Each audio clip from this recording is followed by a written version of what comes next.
Pak, izin, salah satu poin yang lain kan soal penegasan Forum Purnawirawan untuk meminta reshuffle kabinet yang punya kepentingan dengan Presiden Jokowi. Nah, itu bagaimana Pak? Apakah akan direshuffle juga atau bagaimana? Lalu apakah ada rencana Pak Prabowo untuk memanggil tokoh-tokoh dalam Forum Purnawirawan itu? Pertanyaan pertama dan kedua sudah terjawab bahwa Presiden mendengarkan, ya, tapi tidak serta-merta harus menjawab itu. Alasannya apa? Sudah saya sampaikan, ya. Baik. Menghormati dan memahami, ya, pikiran-pikiran itu.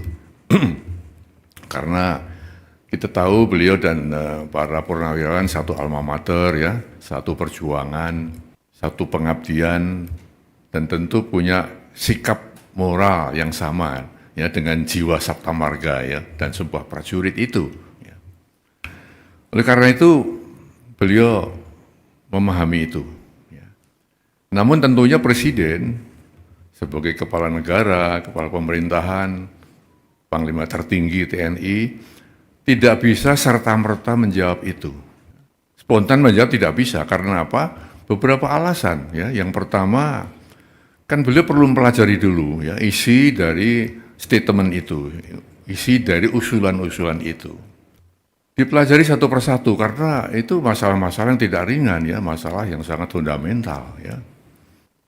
Lalu beliau juga kita lihat bahwa Presiden, walaupun sebagai kepala negara, kepala pemerintahan, ya, juga Panglima tertinggi TNI, ya, istilahnya, ya, mempunyai kekuasaan yang tak terbatas, ya. Artinya kekuasaan beliau, kewenangan dia terbatas juga, ya.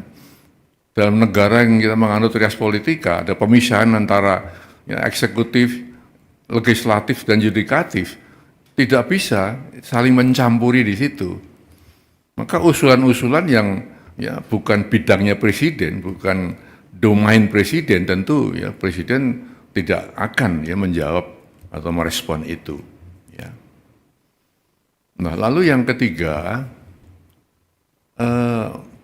kebijakan Presiden atau keputusan Presiden atau arahan Presiden, ya, tidak semata-mata, ya, muncul dari satu sumber. Presiden mendengarkan, tapi tidak hanya satu sumber, kemudian Presiden mengambil keputusan, mengambil kebijakan. Harus banyak sumber-sumber lain yang beliau dengarkan.